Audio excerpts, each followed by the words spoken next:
राधे राधे। क्या आप जानते हैं शारदा मठ, गोवर्धन मठ, द्वारकाधीश यह किसके द्वारा स्थापित है? तो देखिए, हम बात कर रहे हैं आदि शंकराचार्य के बारे में। आदि शंकराचार्य की सबसे प्रसिद्ध रचनाओं में भज गोविंदम, जिसे द्वादश मंजिला भी कहते हैं, विवेक चूड़ामणि शामिल है, जो भक्ति और ज्ञान पर आधारित है।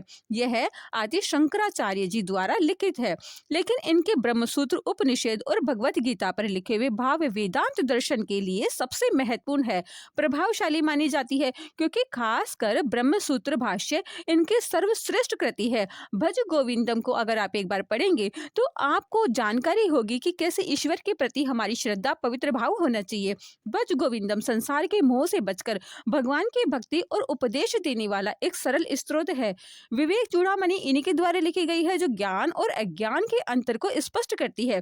यह ग्रंथ अगर आप एक बार पढ़ लेते हैं तो आपके जीवन में, आपकी जीवनी में होने वाले सभी सवालों का बोध आपको होगा, सभी सवालों का जवाब आपको मिल जाएगा।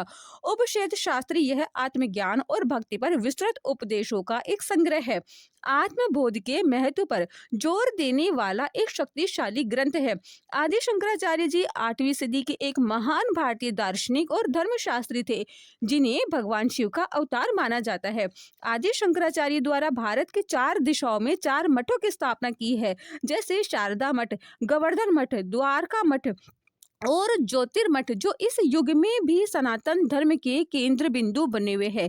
कई व्यक्ति यहाँ पर जाकर स्नान कर कर अपने पुण्यों को प्राप्त करते हैं, अपने पाप धोते हैं, और यहाँ पर व्यक्ति जब दर्शनों के लिए जाता है तो मानो उसे साक्षात्कार ईश्वर से हो जाता है। तो अगर आप भी शंकराचार्य जी की भज गोविंदम पुस्तक को पढ़ेंगे तो आपको बोध होगा कि किस प्रकार जीवन को जीना चाहिए, और जब गलत मार्ग पर कोई भी व्यक्ति आ जाता है तो उस मार्ग से किस प्रकार छुटकारा प्राप्त हो सकता है।